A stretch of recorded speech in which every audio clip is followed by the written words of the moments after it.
சரி, இத கற்பனை செஞ்சு பாருங்க. நீங்க வீட்ல உட்கார்ந்திருக்கீங்க. ஒருவேளை போன பார்த்துட்டு இருக்கலாம்.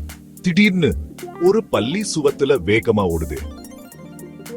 நம்மில் பலருக்கு இது ஒரு சாதாரணமான விஷயம். ஆனா இந்த சின்ன உயிரினங்களை நீங்க எப்பவாவது உன்னிப்பா கவனிச்சிருக்கீங்களா? ஏன்னா நீங்க நினைக்கிறது வெட் பல்லிகள் ரொம்பவே சுவாரஸ்யமானவை. உலகத்துல 1000க்கும் அதிகமான பல்லி இனங்கள் இருக்குன்னு உங்களுக்கு தெரியுமா? மேலும் அவை எல்லா வடிவங்கள் மற்றும் அளவுகள்ல இருக்கு. உங்க விரல்ல உட்காரக்கூடிய சின்ன ஹுனாங்கள் இருந்து விரும்புனா உங்களை துருத்தக்கூடிய பெரிய கோமோடோ டிராகன்கள் வரை. Break time. நம்ம இந்திய பல்லிகள்ல பெரும்பாலானவை பாதிப்பில்லாதவை.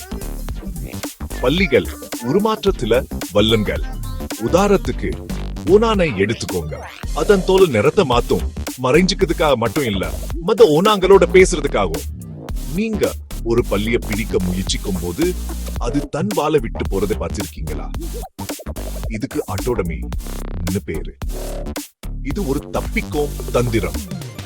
ஒரு வேட்டையாடி வாழை பிடிக்கும் போது பல்லி அதை விட்டுட்டு ஓடிடும். மறுபடியும் வளரும். சுவர் பல்லிகள் தலைகீழாகவும் ஓட முடியும். இதுல எந்த மாயமும் இல்ல, எல்லாமே அறிவியே தான். அதோட கால் விரல்கள்ல மில்லியன் கணக்கான சின்ன முடிகள் இருக்கு. டிராகோ பல்லி போன்ற சில பல்லிகள் பறக்க முடியும். அவை தோலின் மடிப்புகளை பயன்படுத்தி மரத்துக்கு மரம் சறுக்கி போகும். பல்லிகள் நம்ம சுற்றுச்சூழல் அமைப்புக்கு ரொம்பவே முக்கியம். அவை நிறைய பூச்சிகளை சாப்பிடும். அதனால் நீங்க வீட்டுல ஒரு பல்லியை பார்த்தா அதை தொந்தரவு செய்யாதீங்க.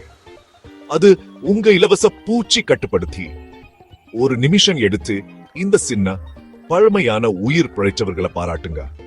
அவை டைனோசர்கள் காலத்திலிருந்தே இருக்கு. இன்னைக்கு இவ்வளவுதான். நீங்க புதுசா ஏதாவது கத்துக்கிட்டீங்கன்னா லைக் பண்ணுங்க.